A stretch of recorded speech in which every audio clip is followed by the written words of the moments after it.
एक बार एक गुरु अपने एक शिष्य को भिक्षा करके लाने के लिए कहा।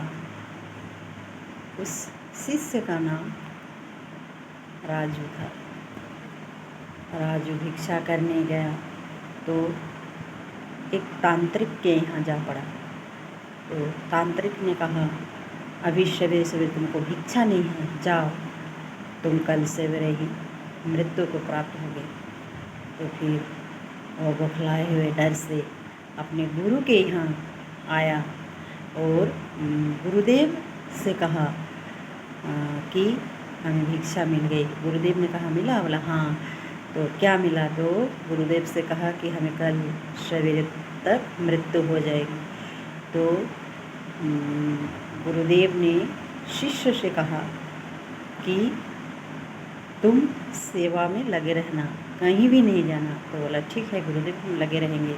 तो फिर शाम को गुरुदेव सो गए और शिष्य पैर दबाने लगे। इसी बीच तांत्रिक एक गहना से लदे हुए औरत को भेजी। बोला कि ले लो, बहुत सारे सोना दाना है। तो बोला कि नहीं, हम गुरुदेव का पैर दबा रहे हैं, हम इसको छोड़ के नहीं जाएंगे।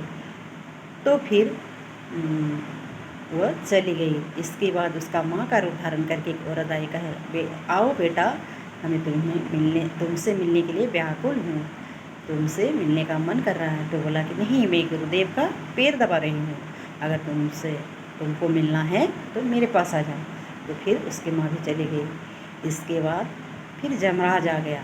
जमराज बोला कि मैं तुम्हारे प्राण लेने आ गया हूँ।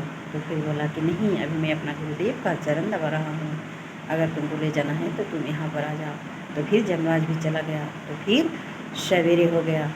तो गुरुदेव ने कहा कि अरे राजू, सवेरे हो गया, तुमको तो प्राण दंड मिलना था, तुम तो बच गए। इसलिए इस कहानी से हमें यही शिक्षा मिलते हैं कि हमें तन मन से अपने गुरुदेव की आज्ञा पालन करनी चाहिए।